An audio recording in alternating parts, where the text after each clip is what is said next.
Isa ka rin ba sa mga mahilig kumain ng chicken na may cheese flavor? Halika at panoorin mo ang video na to. Samahan mo ko hanggang sa dulo dahil meron akong ituturo sa inyo na panibagong flavor ng ating chicken poppers. At dito ay hindi mo na rin kailangan manghimay dahil wala na itong buto. Kaya naman hindi na ako magpapatumpik-tumpik pa. At hindi ko na rin ito papatagalin pa. Tara at samahan niyo ko. Gagamit lamang ako dito ng isang piraso ng pitsyon ng manok at hihiwain ko lamang ito ng ganito kalalaki. Tsaka ko lamang ito sasangkapan ng konting asin at lalagyan ko na rin ito ng pamintang pino. Hahaluin ko lamang ito, tsaka naman ako dito maglalagay ng 2 kutsara ng harina at 2 kutsara ng cornstarch. Hahaluin ko lamang ulit ito guys hanggang sa maging well-distributed na lahat ng mga sangkap na ating inilagay. Tsaka na rin ako dito maglalagay ng 1 piraso ng itlog. Hahaluin ko lamang ulit ito guys, pagkatapos ay isi-set aside ko muna ito. Sa isang bowl maglalagay na ako dito ng 3 kutsara ng cornstarch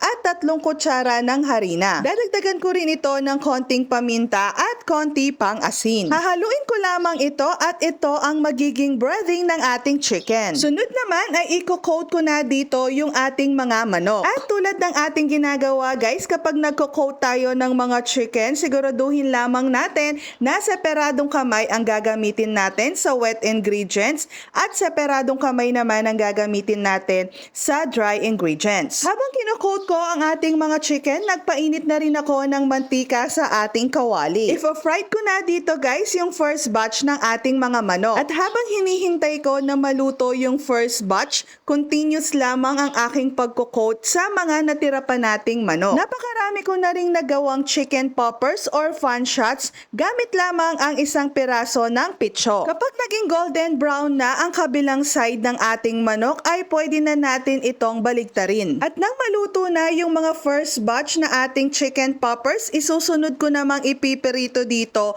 yung ating second batch. So same procedure lamang din ito guys, hintayin lamang din natin na maging golden brown both sides sa mahinang apoy guys. Pagkatapos ay ihahon na natin ito sa mantika. Gawin naman natin ngayon ang ating cheese sauce. Sa isang kawali, maglalagay lamang ako dito ng butter at hihintayin ko lamang itong mag-melt. Pagkatapos ay maglalagay na rin ako dito ng 1 kalahating kutsara ng harina. Halu-haluin lamang natin ito at kapag naluto na yung harina, maglalagay naman ako dito ng 1 small can ng evaporada. Magdadagdag din ako dito ng paminta at 1/4 lamang na chicken cubes. Haluin lamang natin ito at hintayin muna na kumulo, pagkatapos ay ilagay na natin dito yung ating mga chicken poppers. So ayun guys, maghahalo ulit tayo dito hanggang sa makoat na lahat ng ating manok. At pwede na rin nating i-turn off ang ating apoy dahil ready to serve na ang ating chicken poppers